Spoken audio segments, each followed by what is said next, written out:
Okay, so what we're going to do for this lesson is review a couple of the problems from the Quizizz last lesson. These were two of the problems that most of the students got wrong.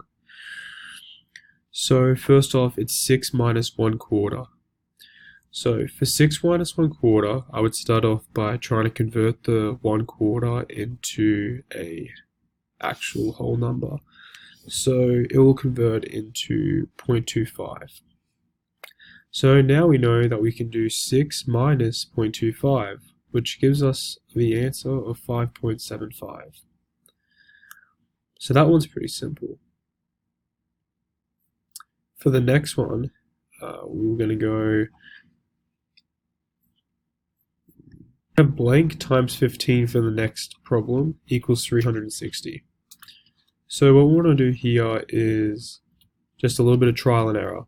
So we know that 10 times 15 equals 150, which is not enough. But we know 20 times 15 is 300, which is pretty close to 360, so we'll go with that.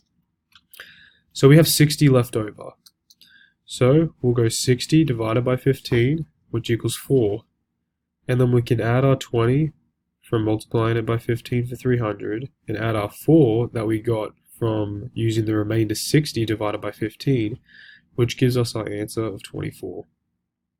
So these are just a review of two of the problems that you mainly got wrong, and today we'll be going into the seesaw assessment and a near-pod activity to start off to try and get the minds thinking about questions like these.